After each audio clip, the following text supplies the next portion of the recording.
vous avez un projet, donc le projet, vous voulez développer, redynamiser la pêche au col d'Arve, je veux dire. Comment comptez-vous faire ça? Merci beaucoup. C'est une question d'intérêt central pour moi. En tant qu'administrateur de la pêche de Kolda, depuis l'an 2012, ma nomination comme inspecteur de la pêche à Kolda, le diagnostic que j'ai fait de la pêche, du secteur de la pêche, m'a conduit à comprendre qu'il y ait grande question de réhabiliter les stocks dans la région de Kolda, notamment le plan d'eau, appelé la Kayanga, en passant par le barrage, le grand barrage Nyandumba, inauguré en 1999 par son Excellence Abdou Diouf, et qui continue son parcours jusqu'au pont de Kounkané, et derrière, finalement, qui termine sa course dans un bassin naturel, derrière la Sodagri, la société d'agriculture et d'industrie de l'État du Sénégal installé à Diaobé. Donc tout ce plan d'eau qui a un parcours global, je n'ai pas les distances exactes, mais que j'estime à près d'une centaine de kilomètres. Ce cours d'eau constitue est l'essentiel de la pêche de capture dans la région de Kolda. Il s'est avéré que durant les années 1970, avec la détresse qui s'est installée ici et là, en milieu rural, les populations, toutes catégories confondues, paysans, éleveurs, sont partis augmenter les rangs des pêcheurs, et très rapidement le plan d'eau s'est appauvri en poissons, et c'est le constat amer actuel. Il y a de l'eau en abondance, des millions de mètres cubes. Le réservoir Nyandumba, lui seul, 85 millions de mètres cubes. Le barrage du confluent, 34 millions de mètres cubes. Le lac Waïman, c'est-à-dire le pont de Kounkané, qui est à la fois un barrage, lui 24 millions de mètres cubes. Donc je pense qu'il y en a assez suffisamment, sauf que le constat est amer. Il y a de l'eau en abondance, mais il n'y a pas d'habitants. Les habitants ici devraient être des poissons. On a tout prélevé. Le levier le plus rapide, le plus efficace et le plus efficient que j'ai trouvé aujourd'hui en tant que conseiller de l'administration des pêches dans la région est de repeupler ce plan d'eau. Il s'agirait donc d'acheter des alevins, des juvéniles de poissons.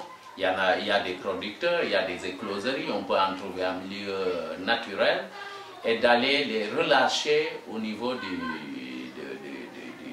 réservoir d'eau de Nyandumba. Et durant les crues, les poissons vont continuer d'abord. Avant la crue, les poissons vont continuer à faire leur croissance. Et durant les crues qui arrivent annuellement au mois d'août, septembre, le déversement des eaux à travers le déversoir du barrage de Nyandumba permettrait aux poissons de continuer leur émigration, d'aller se faire recruter naturellement tout le long du plan d'eau, c'est-à-dire du fleuve, en amont du fleuve. Donc c'est par ce procédé, cette stratégie qu'on pourrait réhabiliter les stocks, réenrichir le plan d'eau. Donc l'abondance, la richesse de produits de pêche, de poissons notamment, reviendrait par cette manière.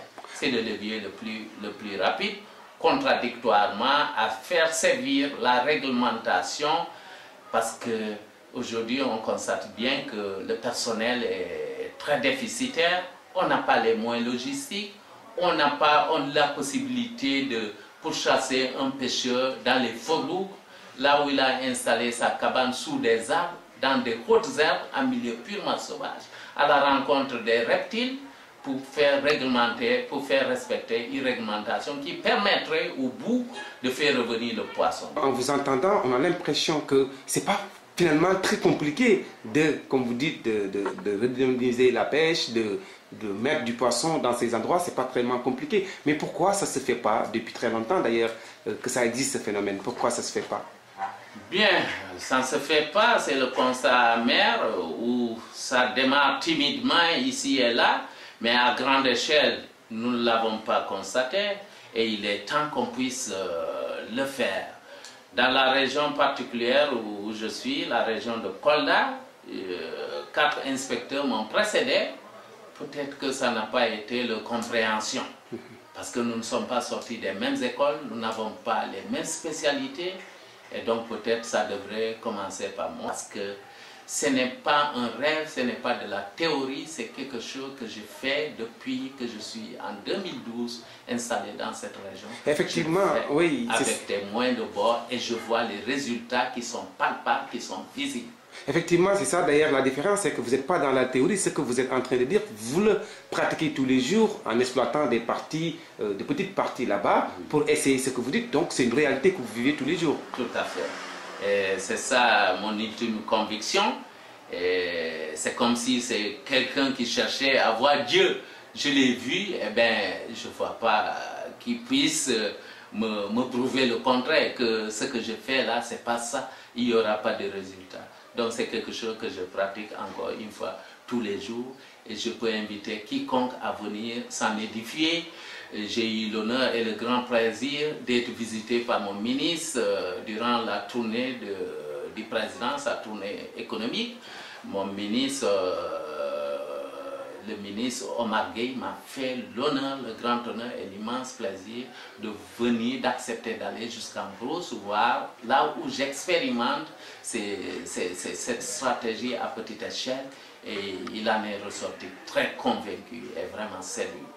Et d'où c'est venu ce déclic, cette stratégie? Oui, vous êtes spécialiste de la question, mais d'habitude on peut être spécialiste de la question sans pour autant aller dans la pratique.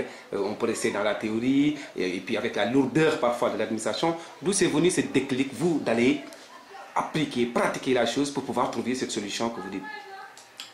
Bien, merci beaucoup. Bon, moi je me suis toujours dit que après la religion, ma deuxième religion, c'est la foi en ce que je fais. Quand je m'évertue dans quelque chose, je le fais avec conviction, avec un cœur pur. Et là, j'ai compris que j'aurais péché si je vois une solution et ne pas la tenter, et tenter de la réaliser, de la concrétiser, alors qu'à la fin du mois, à chaque fin du mois, je perçois un salaire. Mais finalement, j'aurais perçu ce salaire-là pour avoir fait quoi? Pour avoir rendu quel service à la population? Quelle solution j'aurais dû apporter au développement durable du Sénégal? Et j'aurais franchement beaucoup péché de passer à côté de ce que je suis en train de faire. Et donc, en vous entendant aussi, on a une impression que c'est un cri de détresse, et que vous avez l'impression que vous voyez qu'il y a une chose qui peut être faite, mais facilement, et qu'il n'y a personne qui se rend compte. Vous avez l'impression d'être parfois seul dans votre combat par rapport à une possibilité qui peut être énorme pour le Sénégal, énorme pour les gens qui sont à Kolda. En effet, vous avez parfaitement raison, mais c'est comme ça. Quand vous commencez, souvent quand on commence à découvrir quelque chose, à pratiquer une chose, on n'est pas en solidarité avec tout le monde. Il faut bien que ça commence par une personne, mais c'est comme ça, ainsi est faite la vie. Même les prophètes ont été ici et là lapidés parce qu'on n'a pas voulu croire à ce dont ils étaient vraiment convaincus.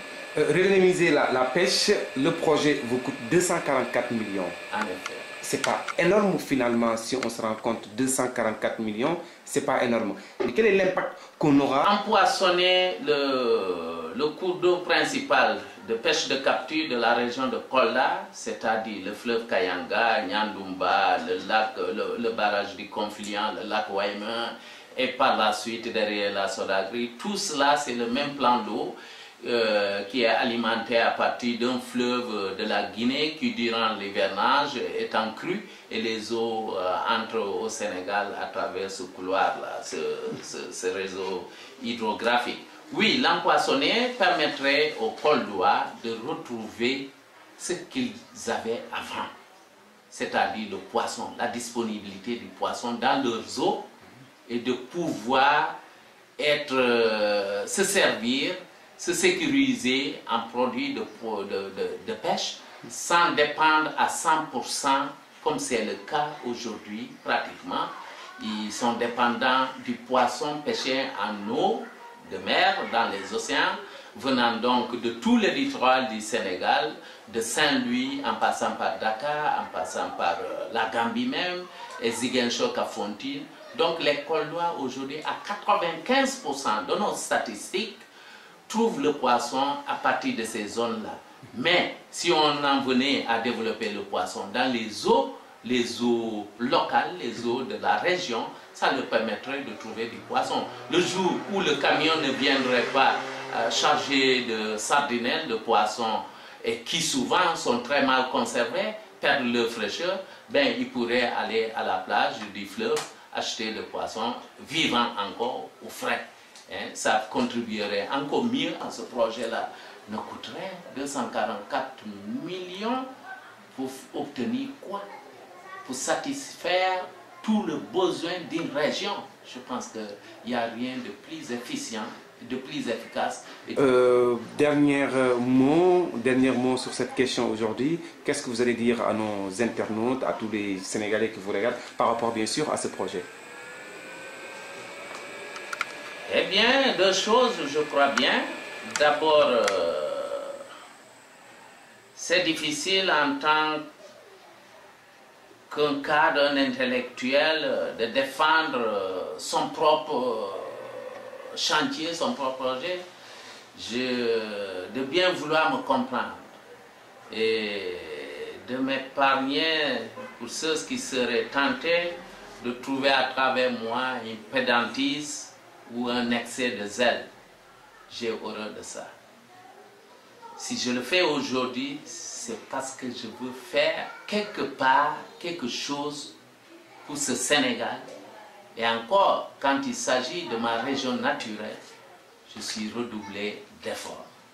La deuxième chose, c'est de leur dire, ceux qui finiront par me croire, de bien vouloir m'aider à convaincre quiconque qui pourrait accepter de financer ce projet pour l'intérêt, encore une fois, du Sénégal, et notamment la région naturelle de la Casamance, et très particulièrement la région de Kolda, qui n'a que là pour trouver du poisson vivant.